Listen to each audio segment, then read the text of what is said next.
when we define legacy, what we say is legacy is a life well lived by way of 6 realms. And so I'll share the 6 realms because I think they're helpful to make legacy a little bit smaller as we start to think about then what do I do with that? So play. You can leave a legacy of play. And we start with play because most people try to leave legacy at work. And so it's a little bit disruptive.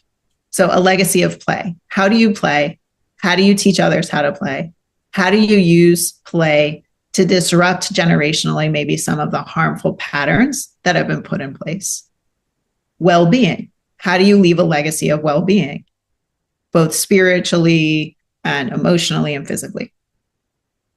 The third realm, relationships and community.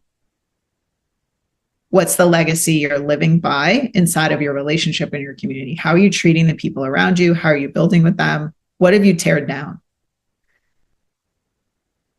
A legacy of financial freedom.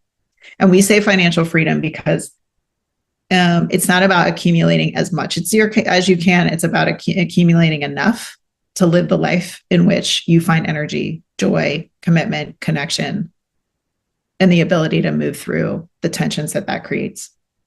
A legacy of service. How do you choose to serve?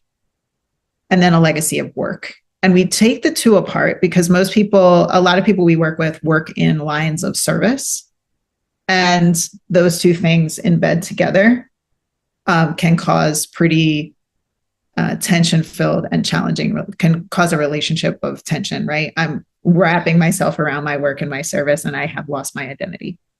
So those 6 areas are where we can start when we think about what is our life well lived and what are the places in which I can leave legacy.